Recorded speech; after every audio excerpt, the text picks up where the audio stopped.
حکیم الملت امیر شریعت محمد مفتی اشرف علی صاحب رحمۃ اللہ علیہ کے شاگردوں سے، ان کے ساتھیوں سے آپ کے تعلق سے سنا۔ حضرت حکیم الملت اس ملک کے ایک انمول وطن تھے۔ آپ نہ صرف ایک عالم، علماء میں آپ کا اپنا ایک مقام تھا، آپ کی گہری نظر سیاست پر، ملی مسائل پر ہوا کرتی تھی۔ کافی چیزیں آپ کے سامنے آئے ہیں، میں کوئی چیز دہرانا نہیں چاہتا۔ مدرسے کے ایک استاد نے بتایا کہ ایک مرتبہ جب سالار کے مدیر مقصود علی خان صاحب یہاں آئے حضرت سے ملاقات کرنے، تو انہوں نے دیکھا کہ جاتے وقت انہوں نے حضرت کی جوتیاں سیدھی کی۔ ایک وقت کا واقعہ ہے کہ عزیز سیٹھ صاحب ایم ایل اے کا الیکشن جیتے تھے، بنگلور آئے تھے، تو انہوں نے مجھے فون کیا، کہا کہ میں حضرت سے ملاقات کرنا چاہتا ہوں۔ تو وہ حضرت کے پاس آئے، مہمان خانے میں بیٹھے ہوئے تھے۔ عزیز سیٹھ صاحب ایک ایسی شخصیت تھی جو اس وقت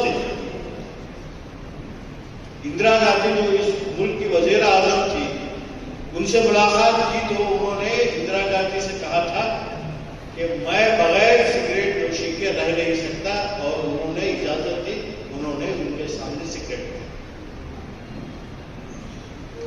وہی عزیز سیٹھ صاحب یہاں آتے ہیں اور حضرت امیر شریعت کے ساتھ گفتگو کرتے ہیں، جب تک وہ رہے انہوں نے سگریٹ نہیں پی۔ اور جب واپس جاتے ہوئے میں نے دیکھا کہ وہ جو ہے حضرت کی جوتیاں سے لی۔ یہ جو ہے حکیم الملت کا مقام تھا۔ حضرت کے ساتھ مجھے کئی جگہ سفر کرنے کا موقع ملا۔ میں حضرت کے ساتھ جو ہے بلچ پور بھی گیا اور اجمیر شریف گیا ہوں میں۔ ایک مرتبہ کورگ میں بہت بڑا فساد ہو گیا۔ اس وقت وزیر اعلیٰ جو ہے ایس ایم کرشنا صاحب تھے،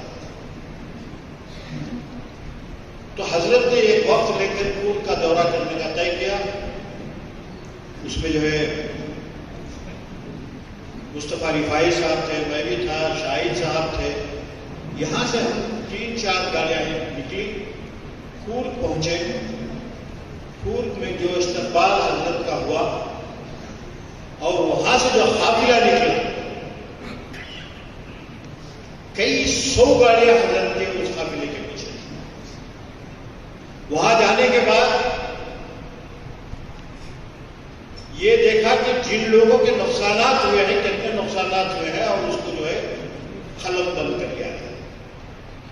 وہاں سے آنے کے بعد ہم نے ایس ایم کرشنا صاحب سے ٹائم مانگا تھا۔ اس وقت جو ہے صغیر احمد صاحب وزیر تھے، انہوں نے وقت مقرر کیا، تو ہم نے کہا کہ ایک ڈیلیگیشن آئے گا، حضرت مفتی صاحب جو ہے اس ڈیلیگیشن کو لیڈ کریں گے، اور کئی دوسرے نمائندین بھی اس میں موجود رہیں گے، لیکن ہمیں کھڑا کر بات نہیں کرنا پڑے گا کیونکہ مفتی صاحب آ رہے ہیں، تو ان کو بٹھا کر بات کرنا ہے۔ اس وقت وزیر اعلیٰ نے ایس ایم کرشنا نے ایک پورا کانفرنس ہال جو ان کے آفس کا ہوتا ہے اس میں سب کو بیٹھنے کے لیے کہا۔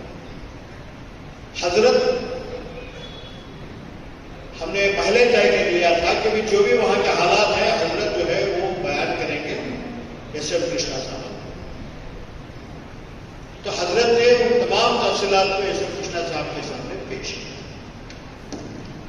تو ایس ایم کرشنا صاحب نے کہا کہ حضرت نے کہا کہ کافی نقصان ہوا ہے،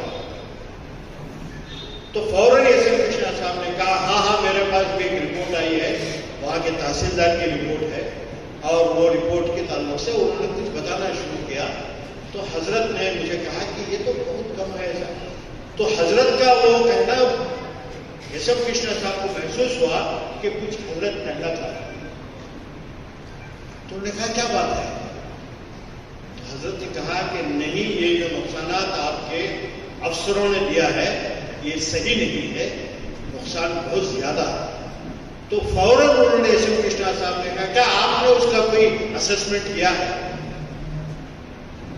تو اس کا اسسمنٹ کی ہوئی فہرست شاہد صاحب کے پاس تھی، تو فوراً وہ حضرت کے ہاتھ میں دی اور ایس ایم کرشنا صاحب کو حضرت نے وہ فہرست دی.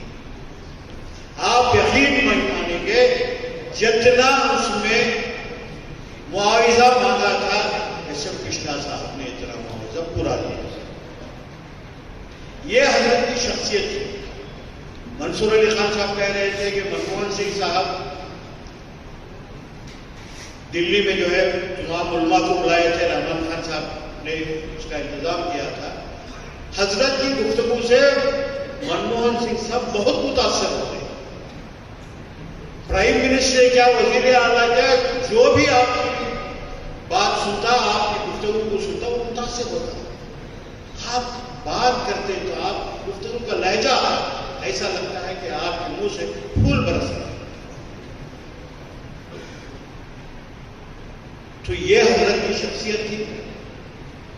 جب عزیز سیٹھ صاحب کا انتقال ہوا، حضرت بھی آئے تھے وہاں پہ. حضرت نے اس وقت کہا کہ میں جنازے کی نماز پڑھانا چاہتا ہوں. وہاں کے منتظمین نے کہا کہ اس سے بڑی بات کیا ہو سکتی ہے. حضرت جو ہے عزیز سیٹھ صاحب کی کافی عزت کرتے تھے اور عزیز سیٹھ صاحب بھی اتنی ہی عزت حضرت سے کرتے تھے. میں مبارکباد دیتا ہوں سالک صاحب کو، حضرت مولانا سالک صاحب کو، کہ انہوں نے حضرت کی سوانح حیات ایک کتاب میں لکھا ہے اور اسے شائع کرنے کا کام ہمارے دوست مہروز خان نے کیا ہے. میں یہ کہنے ہی والا تھا کہ اس کتاب کو صرف اردو تک محدود نہ رکھیں، اسے انگریزی میں یا کنڑ میں کریں. تو اس کا اعلان جو ہے ہمارے مہروز صاحب نے کیا. میں ان کو شکریہ ادا کرتا ہوں. آپ نے یہ جو کام کیا ہے آپ دونوں حضرات نے، یہ کوئی معمولی کام نہیں. سالک صاحب اور مہروز صاحب یہ بہت بڑا کارنامہ ہے. یہ وقت کی ضرورت ہے. آپ کی جو شخصیت ہے اس کو ایک کتاب میں ایک پیلن میں لکھنا ناممکن ہے، پھر بھی آپ نے کوشش کیا ہے. اور بھی آئندہ اس کے اوپر جو ہے کام ہو سکتا ہے. شکریہ. خدا حافظ. جزاکم اللہ خیر الجزا. میں حضرت جناب عبید اللہ شریف صاحب کا شکریہ ادا کرتا ہوں. آپ دیکھ رہے ہیں صدائے ہند اردو.